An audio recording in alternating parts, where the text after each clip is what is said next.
Hello once again, parents, guardians, teachers, and those of you who work with children and young people. Thanks for stopping by and checking out another one of my short but informative e-safety videos. Today we're going to take a look at a popular website that allows users to chat with random strangers. Yep, that's the website Omegle. So what is the Omegle website? How does it work? What are some of the risks and dangers of using this particular website? And why is it one website that parents and guardians need to have on their online safety radar? Don't forget, if you found this video useful, please do remember to share it with your family and friends. It's really important that we get these videos out to as many people as possible so that we can help keep children and young people safer in the online world. So let's go right ahead and take a look at Omegle. This is what you can expect to see when you visit the Omegle website, and you can see that the overall idea behind the website is in fact to allow users to talk to strangers. A couple of things to point out while we're on the homepage that parents and carers and guardians just need to be aware of in relation to this particular website. You don't actually need a standalone smartphone app in order to be able to use Omegle. It's a website that's fully mobile responsive, that will work on your smartphone, on your tablet, or indeed it will work on your desktop computer or your laptop. So they no longer actually offer a standalone app that a user would download onto their smartphone in order to be able to use Omegle. They do point out on their homepage that chats are anonymous, but also that predators have been known to use Omegle, so please be careful. Now, that in itself is a very alarming and worrying statement for parents, guardians, and also those who work with children and young people, and something that is really, really important to remember. Over on the right-hand side, they have 12,000 plus users online right now, and right below that number, you would see advertisements appearing on the Omegle website.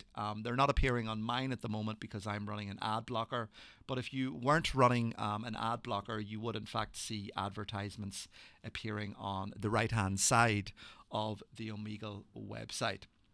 Now, in order to start off chatting with strangers on Omegle, you can enter some of your interests that, and again, this is very much optional, that you may have.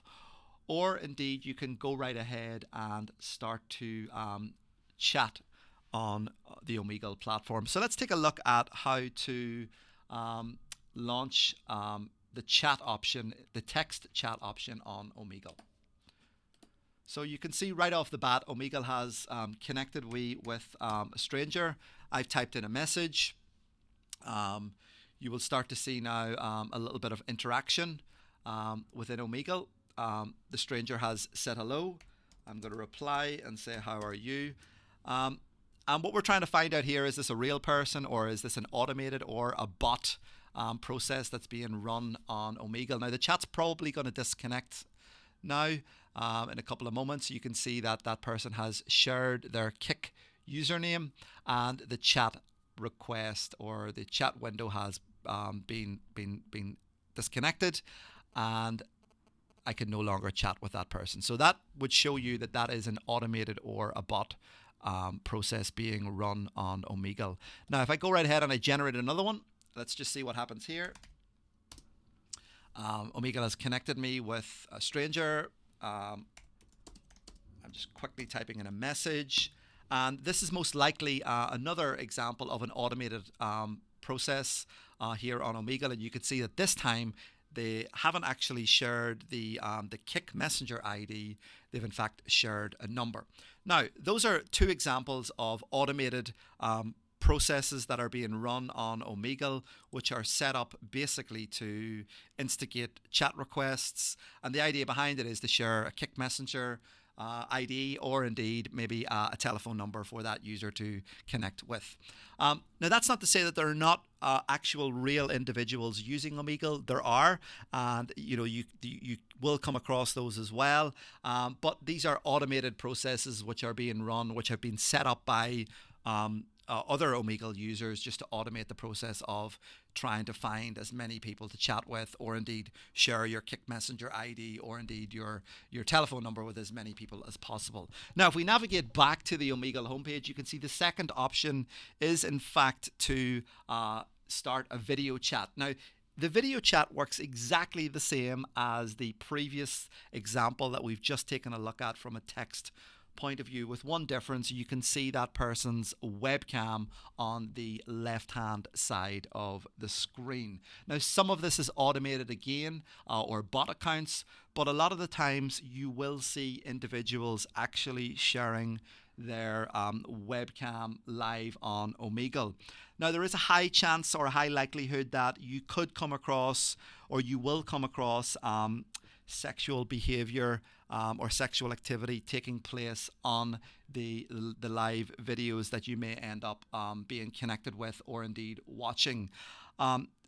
This is also concerning from the point of view that, you know, there may be particularly younger users who are using Omegle, and Omegle has been popular and continues to be popular with younger social media users, that they could in fact come across this particular sexual related content, or indeed a vulnerable adult may come across this while using Omegle. And it's certainly something that parents, guardians, those who work with children and young people need to be aware of, that Omegle is very much a public platform, and there is a high likelihood that you could come across this particular content when using Omegle, in particular the video chat aspect of Omegle.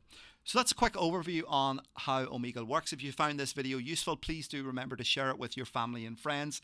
Please do read the detailed blog post that goes along with this. There's a lot more information on Omegle, and also some examples within the UK in relation to where sexual offenders have been using the Omegle platform.